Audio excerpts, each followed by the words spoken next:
भस्मासुर 5 बार प्रयास करने के बाद भी भस्मासुर नहीं मर पाया। तब शिव जी ने अपनी लीला रचना करी, नारायण ने अपनी लीला रचना करी और भस्मासुर का अंत किया। सहजता नहीं है हमारा।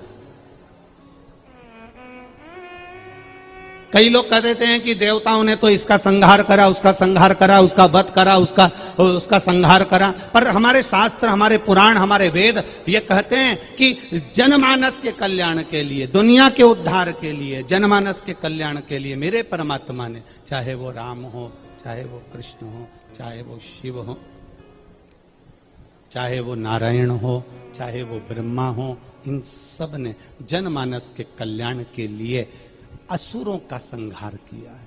और असुर कौन? जिसके भीतर लोभ, जिसके भीतर काम, जिसके भीतर वासना, जिसके भीतर तृष्णा हो, वो असुरता है। महाराज हमारे बीच में पूज्य गुरुदेव विराजमान हैं। कुछ क्षण का बड़े आनंद से आशीर्वचन हम भी सरकार से कुछ देर का आशीर्वचन लेकर फिर पुनः शिव महापुराण को प्रारंभ करेंगे। बड़े आनंद के साथ आज छठे दिवस की कथा चल रही है और उस बीच में पूज्य गुरुदेव का हमारे बीच में आगमन हुआ है। एक बार जोरदार ताली बजाकर स्वामी जी सरकार का आशीष वचन हमें प्राप्त हो। कुछ देर का आशीष वचन प्राप्त करके फिर पुनः वापिस शिव महापुराण के आगे अग्रण्य भाग में अपन प्रवेश करेंगे। बड़े भाव के साथ हर हर महादेव।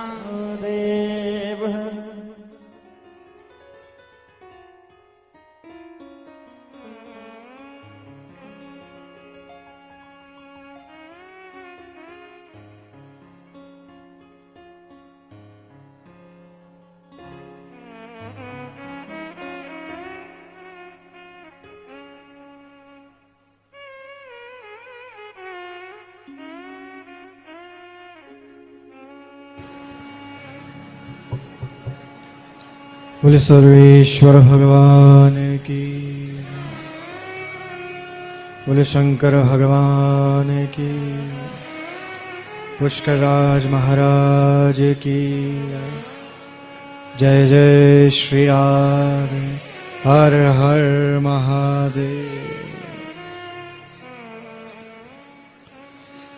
श्री कृष्ण पादयुगलम शिरसा नमामि, यत्रान्वितः श्रुतिगणो न विरोधमेति, यद्ध्यान योग निरताः सदाप्नवन्ति, केशेन्द्रवन्द्य मनिषं मनसा गिराज।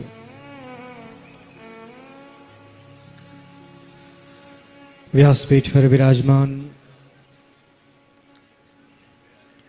व्यास स्वरूप तो हैं ही, यदि इन्हें भगवान शंकर का स्वरूप भी कहा जाए तो कोई अतिशयोक्ति नहीं होगी।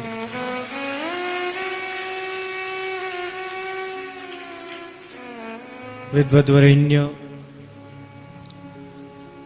पंडित श्री प्रदीप जी मिश्रा जी महाराज, समुपस्थित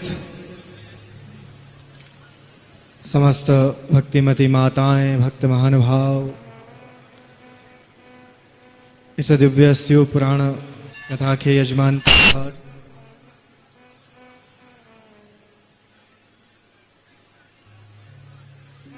आज मैं स्वयं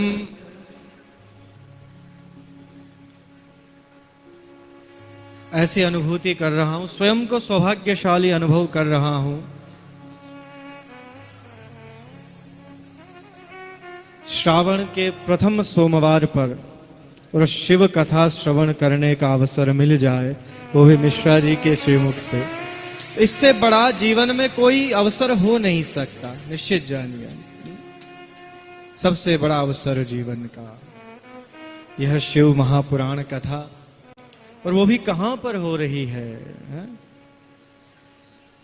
वो भी तीर्थ गुरु पद पर प्रतिष्ठित श्री पुष्कर राज महाराज के पावन सानिध्य में यह कथा, ब्रह्म महापुराण कथा, ब्रह्म महापुराण कथा, ब्रह्म शिव महापुराण कथा है। कितना सुंदर भाव हमारे मिश्रा जी महाराज के द्वारा वैसे मैं आज तो श्रवण करने आया था, मैं केवल श्रोता बनकर आया था कि आज श्रवण करेंगे, आज केवल पुण्य लाभ लेंगे। सुनाते तो बहुत हैं, आप भी सुनाते हैं, हम भी सुनाते हैं, और दोनों ही आस्था के माध्यम से सुनाते हैं। परंतु आज आपके इस विशाल श्रोता समूह में से एक मैं भी श्रोता।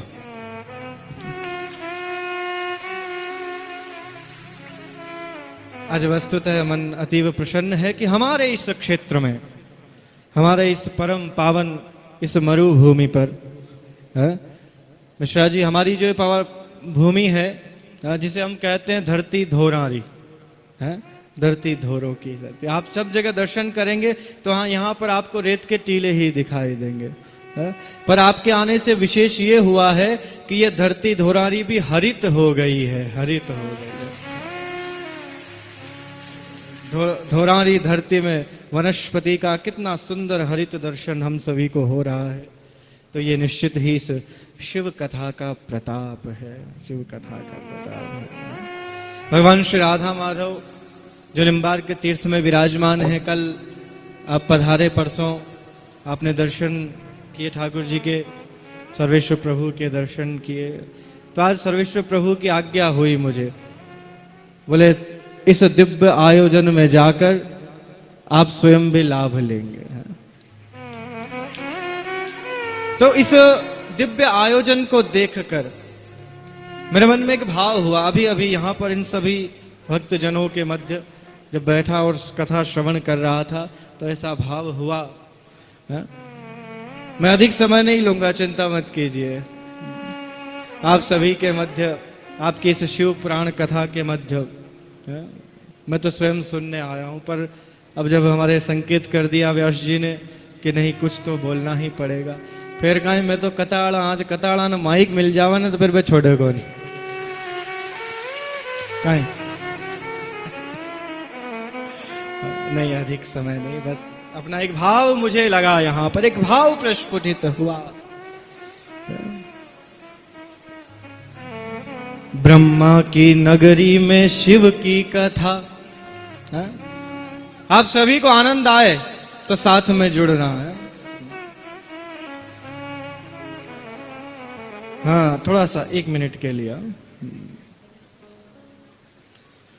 भगवान श्री राधा माधव स्वयं पधारे हैं कथा श्रवण करने के लिए, मेरे अंतःकरण में अवस्थित होकर है। और आप जानते ही हैं कि इस निम्बार्काचार्य पीठ पर जो आचार्य विराजमान होते हैं उन्हें किस नाम से संबोधित किया जाता है? उन्हें श्री जी के नाम से संबोधित किया जाता है। ब्रह्मा की नगरी में शिव की कथा आज सुनने को श्री जी आए यहाँ। ब्रह्मा की नगरी में शिव की कथा आज सुनने को श्री जी आए यहाँ। शिव भक्ति का दीपक जल जाए, क्या समझे हैं? शिव भक्ति का दीपक जल जाए, प्रदीप कथा पर जाए जहां। ब्रह्मा की नगरी में शिव की कथा आज सुनने को श्री जी आए यहाँ। आज भगवान श्री राधा माधव स्वयं प्रसन्न हो रहे हैं, त्रिदेव यहाँ पर विराजमान है। परम पिता ब्रह्मा की नगरी है और कथा भगवान आशुतोष की हो रही है और भगवान स्वयं सुन रहे हैं, तो इससे श्रेष्ठ हो। यद्यपि ये मरुभूमि है, यद्यपि ये मरुभूमि धरती धोरारी, यद्यपि ये मरुभूमि है, यद्यपि ये मरुभूमि है, पर बील पत्र शिव के खिलते यहाँ। ब्रह्मा की नगरी में शिव की कथा आज सुनने को श्री जी। ये आपके श्रोता हैं, मैं तो केवल गवा रहा हूं इनसे। तो ये एक भाव हुआ कि हमारे इस पावन भूमि पर भगवान शंकर की ये प्रथम बार ऐसा अवसर है। मैं साधुवाद देना चाहूंगा इस संपूर्ण परिवार को कि आपने भगवान शंकर की यह दिव्य शिव पुराण महाकथा जहाँ पर आयोजित की और सभी अनंत श्रद्धालुओं को बहुत लाभ मिल रहा है। कहाँ कहाँ से दूर से सब लोग, मुझे यहाँ पहुँचने में 2 घंटे लग गए। इतनी गाड़ियों की वाहन रैली, सब बोले कथा में जा रहे हैं, सब कथा में जा रहे हैं। ये आपके प्रति जो भाव है सभी का, और आपने इसमें कोई अतिशयोक्ति नहीं है। हमारे पंडित प्रवर विद्वत वरेण्य श्री प्रदीप मिश्रा जी की वाणी ने संपूर्ण भारत वर्ष को नहीं, संपूर्ण विश्व को शिवमय बना दिया है, शिवमय बना दिया है। हर हर महादेव।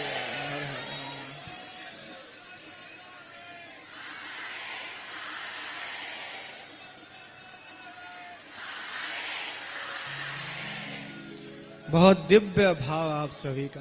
कभी कभी कुछ लोग प्रश्न करते हैं मुझसे कि भगवान राधा कृष्ण की उपासना करने वाले, भगवान सीताराम को पूजने वाले, इनको भगवान शंकर पर जल नहीं चढ़ाना चाहिए। ये इतनी अनभिज्ञता और मूर्खता का प्रश्न कभी कभी कुछ लोग कर लेते हैं। ये बिल्कुल मिथ्या है और ये भ्रांतियां फैलाई गई हैं केवल समाज को भगवत भक्ति के माध्यम से विभाजित करने के लिए। ऐसा कहीं नहीं है। हमारी इस परंपरा में, हमारी अनादि वैदिक सनातन परंपरा में, मैं स्वयं इस राधा कृष्ण की उपासना जहां से प्रारंभ हुई आद्याचार्य निम्बार्क भगवान की, उस परंपरा का आचार्य कहता हूं कि भगवान राधा कृष्ण को पूजने वाला व्यक्ति भगवान शंकर पर जल अवश्य चढ़ाए, अवश्य चढ़ाए। कहीं पर निषेध नहीं है। परस्पर दोनों भगवान एक हैं, भूत भावन भगवान, चाहे भगवान राम हो कृष्ण हो। अरे आप इतना विचार तो कीजिए, जब भगवान श्री राम को अपनी अर्धांगिनी सीता को प्राप्त करना होता है तो भगवान शंकर की आराधना करते हैं। भगवान उन ब्रजांगनाओं को, माता रुक्मणी को भगवान कृष्ण को प्राप्त करना होता है तो पराम्बा मां शक्ति की आराधना करती हैं, वो आराधना करती हैं। और जब भगवान भूत भावन आशुतोष, जैसा अभी सुंदर कथा चल रही थी, जब वो स्वयं संकट में आते हैं तो वो ना भगवान नारायण के समीप पहुंच जाते हैं। तो ये दोनों है, हरि और हर, दोनों में कभी कोई अंतर नहीं है, कभी कोई अंतर नहीं। दोनों समान हैं, दोनों समान, दोनों परस्पर एक दूसरे का ध्यान करते हैं। जब वो नर और नारायण साधना करते हैं तो भगवान शंकर का ध्यान करते हैं, और भगवान शंकर कैलाश में बैठे बैठे भगवान नारायण का ध्यान करते हैं। भगवान नारायण। और जितनी भी कथाएं हैं जो हम सब गाते हैं, चाहे वो भागवत हो, रामायण हो, चाहे वो कोई भी कथा हो, इन सभी कथाओं का उद्गम स्थल केवल एक है और वो कैलाश है, वो कैलाश है। सब लोग जानते नहीं तो इस तरह की बात करते हैं। पराम्बा शक्ति मां पार्वती इस संसार की सर्वप्रथम श्रोता हैं। ध्यान रखिएगा, सबसे पहली श्रोता कौन है? माता पार्वती। और इस संसार के सबसे प्रथम कथा वक्ता हैं भगवान भूत भावन आशुतोष। उनके द्वारा सारी कथाएं निकलती हैं। तो इसलिए कभी भी हर और हरि में तनिक भी अंतर ना समझे, खूब उपासना कीजिए। आपके आराध्य देव एक हो सकते हैं, आपके अधिष्ठात्री देवता एक हो सकते हैं, परंतु हमारे सभी भगवान की आराधना हमारी सनातन संस्कृति में आवश्यक है और करनी चाहिए। मैं आज इसीलिए इस मंच से संदेश देना चाहता हूं कि कोई भ्रांतियों में ना रहें। सदैव भगवान, श्रावण है, भगवान शंकर को खूब जल चढ़ाइए, खूब व्रत कीजिए, जो करना चाहें आप कीजिए। कोई कहीं कोई पर उसका कोई निषेध नहीं है, विधान है। और आज तो दिव्य इस परम पावन भूमि पर भगवान शंकर की दिव्य शिव पुराण कथा और सोमवार के दिन श्रवण करने को मिल रही है। इससे श्रेष्ठ जीवन में कोई अवसर नहीं।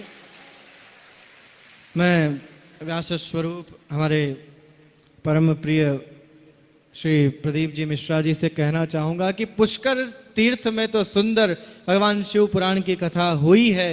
यथा शीघ्र जब भी समय होगा तो निम्बार्क तीर्थ में भी आपको भगवान को कथा सुनानी है।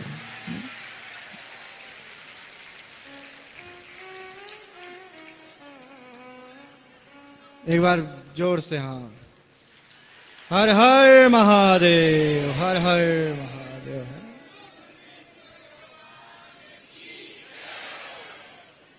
ऐसे इस दिव्य अवसर पर इस क्षेत्र में आपने पधार कर सभी को शिवमय बना दिया है, शिवमय बना दिया है।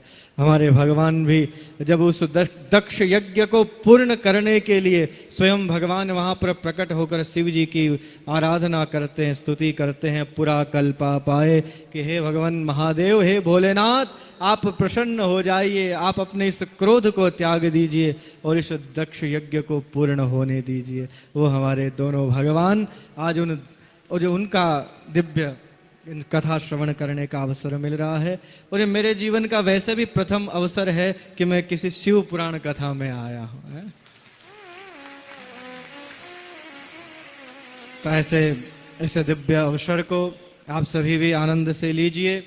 और पुष्कर की सुंदर जनता बहुत, आप सभी का, हमारा जितना भी विप्र समाज है, हमारा पंडित समाज है, वो सब प्रसन्न है इस कथा से। सभी का सुंदर भाव आपके प्रति है और प्रशासन की व्यवस्थाएं भी बहुत सुंदर हैं। और नहीं भी हो तो भी आप ये समझ के जाएं कि ये तीर्थ नगरी है, तो यहाँ पर सभी भाव से रहते हैं, पर सब बहुत सुंदर व्यवस्था। आप सभी भगवत जनों के लिए भगवान भूत भावन आशुतोष के चरणों में यही अभ्यर्थना है कि सदैव आपके सभी के जीवन में भगवत भक्ति का संचार होता रहे, सभी का कल्याण होता रहे। ऐसा इस तीर्थ नगरी से आप सभी को आशीर्वाद। बाकी तो मैं स्वयं कथा सुनने आया हूँ, तो अब कथा ही सुनेंगे। कभी कभी क्या होता है, जब मेरी कथा में कुछ महापुरुष पधार जाते हैं तो अपना प्रवचन देते देते केवल आरती का समय मेरे लिए छोड़ते हैं, तो मैं तो स्वयं भुक्त भोगी हूँ। तो ऐसा मैं अधिक समय नहीं लूंगा, हम सभी आनंद लेंगे कथा का। फिर से व्यासपीठ की ओर चलते हैं। बोले शंकर भगवान की जय, सर्वेश्वर भगवान की जय, श्री निम्बार्क भगवान की जय, श्री पुष्कराज महाराज की जय। जय जय श्री राम। एक बात अवश्य कहना चाहूंगा, जितना महात्म्य हमारी इस तीर्थ नगरी में पुष्कर में ब्रह्मा जी का है, उतना ही महात्म्य हमारे पुष्कराज सरोवर का है। तो सभी सरोवर में स्नान अवश्य करें। जितने भी व्यक्ति यहाँ आए हुए हैं, सभी सरोवर में स्नान अवश्य करें। देखो इस कथा का चमत्कार देखिए। मैं मिश्रा जी आपको एक प्रसंग सुनाता हूँ। काफी वर्षों से सरोवर में पूरा जल नहीं भरता है, पर इस कथा का प्रभाव देखिए, आज जल पूरा सरोवर लबालब हो रखा है। और हमारे यहाँ कहावत है, आप दर्शन करने गए होंगे भगवान गिरधर गोपाल का, परशुराम द्वारा जो आचार्य पीठ का स्थान है, तो वहां वो सबसे ऊंचा स्थान है पुष्कर सरोवर के जल के। वहां तक हमारे पुष्कर वाले सब कहते हैं कि भाई परशुराम द्वारे की सीढ़ी तक जल पहुंच गया, इसका मतलब सरोवर भर गया, आनंद हो गया। तो ऐसा पूर्व में, जब 4 वर्ष पूर्व आचार्य पीठ के द्वारा श्रीमद् भागवत यहाँ थी, तब उस समय 2 दिवस पूर्व सरोवर पूरा भरा था, और या फिर आज भरा है। ये वास्तविकता है कि नहीं? पुष्कर के सभी लोग बैठे हैं यहाँ पर है। तो ये पुष्कर राज का भगवान ब्रह्मा जी ने, तीर्थराज पुष्कर ने आपकी इस दिव्य वाणी से प्रसन्न होकर इस सरोवर को जलाप्लावित कर दिया है, जलाप्लावित कर दिया है। हर हर महादेव। दंडवत प्रणाम करते हुए बड़ी सुंदर वाणी से परम पूज्य अनंत श्री जी महाराज जी द्वारा बड़ा भाव से, आनंद से भगवान ब्रह्मा, विष्णु और महेश तीनों को एक मानते हुए कोई भेद नहीं। ये हमारे पीठाधीश्वर परम पूज्य गुरुदेव की वाणी।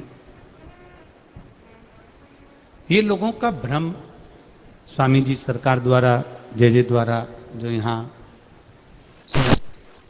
मिटाया गया, उसके लिए एक बार सरकार के लिए जोरदार ताली बजाते हुए भाव से हर हर।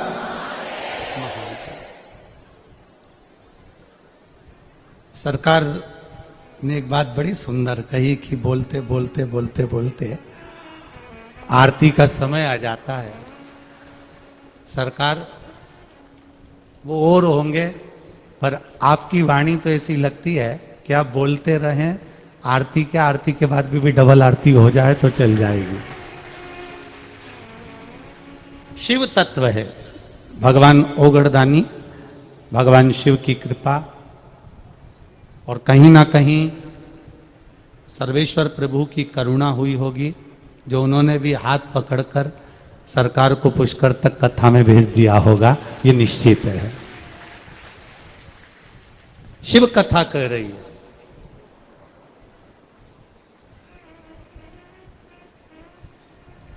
ये मानव का जो देह है, मानव का जो शरीर है, और मानव का जो शरीर मिला है, ये कोई साधारण सा से नहीं मिल गया हमारा। बहुत बहुत पुण्य कहीं हमारे एकत्रित हुए होंगे, बहुत बहुत पुण्य हमारे इकट्ठे हुए होंगे।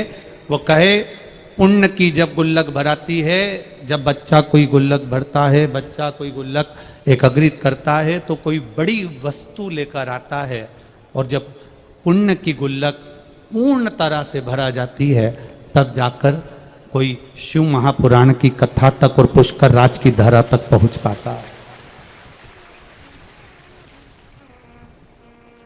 ये हमारे पुण्य है जो हमको मिली है, ये शिव महापुराण की कथा।